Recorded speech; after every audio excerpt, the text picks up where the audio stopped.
여러분 안녕하십니까? 야고보서의 말씀을 통해서 함께 은혜를 나누고 있습니다. 오늘은 야고보서 1장 22절에서 25절 말씀이 되겠습니다.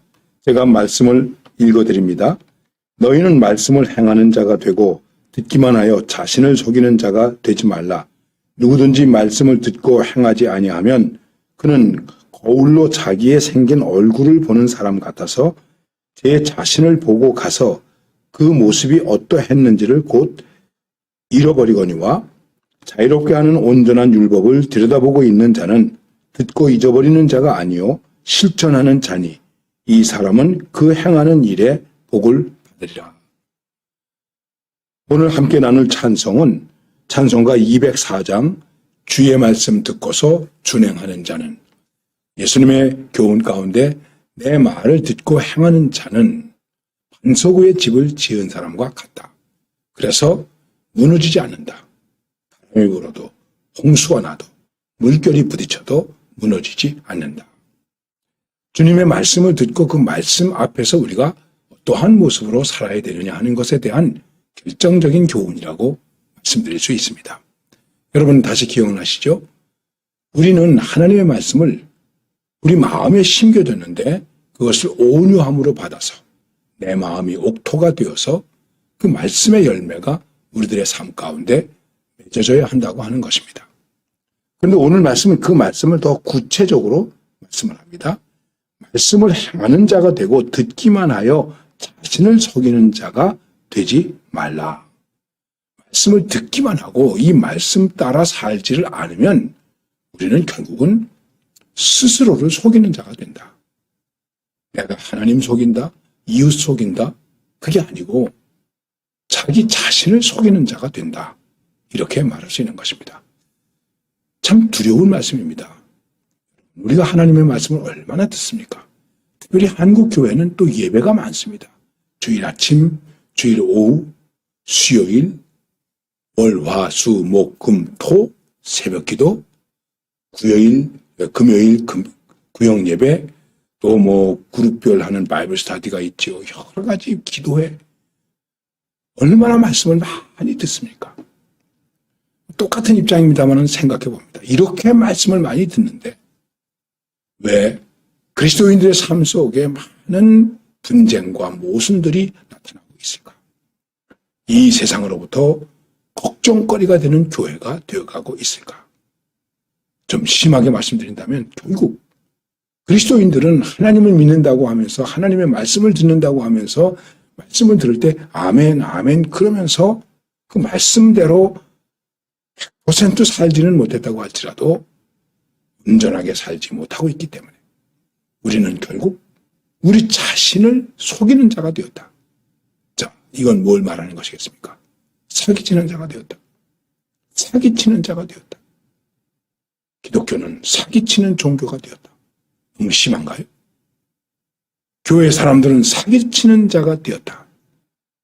제가 한 페이스북에도 그런 이야기를 올린 적이 있습니다. 아프리카에 있는 선교지에서 선교사들이 열심히 선교를 하게 되었습니다. 한 부족이 예수를 믿고 점점 복음화되어가는 과정 속에 하는 일을 두고 두 선교사가 다투게 되었습니다. 그리고 이 두 사람이 반목하게 되었습니다.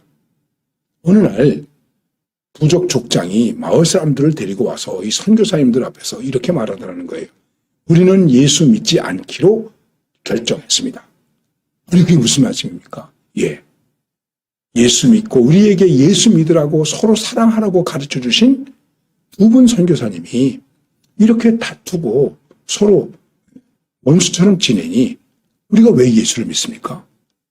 그래서 그 선교사님들이 회개하고 다시 복음의 사역을 계속했다는 것입니다. 어떻습니까? 이런 일이 많이 있는 것은 아니지요. 우리가 팬데믹을 두고도 그렇습니다.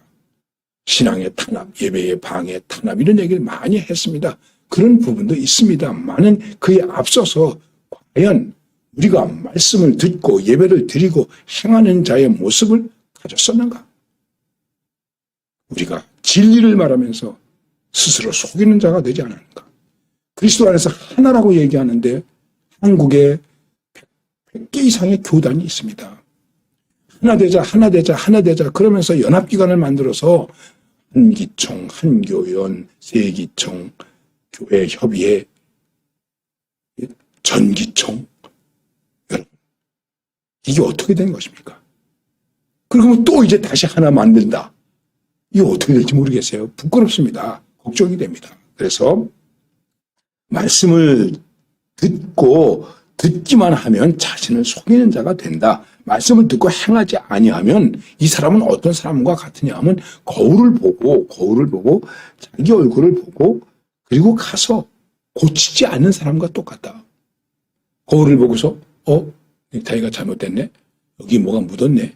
화장이 잘못됐네. 그리고 고치지 않습니까? 말씀을 듣고 이렇게 하라 하시네. 저렇게 해야 된다고 하네. 나는 이렇게 해야지. 이렇게 회개해야지. 그리고 안 고친단 말이에요. 말씀을 듣고 아멘 했는데 그 다음에 안 고친다는 거예요. 예배 드릴 때는 아멘 했는데 세상에 나가서는 노우맨이 되고 말았다는 것이죠. 자, 여러분 어떻게 생각하십니까? 그래서 그 다음에 이렇게 말씀하십니다. 자, 우리가 율법을 본다. 율법을 들여다보고 있는 자는 듣고 잊어버리는 자가 아니요 실천하는 자니 이 사람은 그 행하는 일에 복을 받으리라. 이 율법은 하나님의 말씀입니다. 꼭 십계명이라고만 얘기할 필요는 없습니다. 주님께서 우리에게 주신 말씀에 대해서 구약에서는 주의 율법, 주의 율례, 주의 법도, 주의 말씀 이렇게 많은 것으로 얘기하고 있습니다. 근데 율법으로 얘기한다고 하더라도 이것은 우리를 자유하게 하는 것이다. 살인하지 말라. 그래서 우리를 얽어매는 것이 아니라 우리로 하여금 서로 미워하는 그런 것으로부터 자유하게 한다는 것입니다. 오히려 사랑의 법이라는 것입니다. 내 생명을 사랑하시기 때문에 하나님은 살인하지 말라고 하셨다. 내 순결을 사랑하시기 때문에 하나님은 간음하지 말라고 하셨다. 이렇게 말씀하는 분도 있습니다. 그런 것입니다. 그래서 이렇게 이 말씀을 행하는 자가 복을 받으리라. 말씀을 따르면 그가 행하는 일에 복을 받으리라. 이렇게 말씀하고 있는 것입니다. 말씀을 온유함으로 받았습니다. 내 마음에 심겨진 온유한 말씀이 내 삶 속에서 행해짐으로 우리는 그 안에서 자유함과 기쁨을 누리고 하나님의 복도 누릴 수 있게 된다는 것입니다. 오늘 말씀 앞에서 자신을 속이는 자가 아니고 정말 말씀을 행하는 복된 자로 살아갈 수 있기를 다짐해 봅니다. 감사합니다.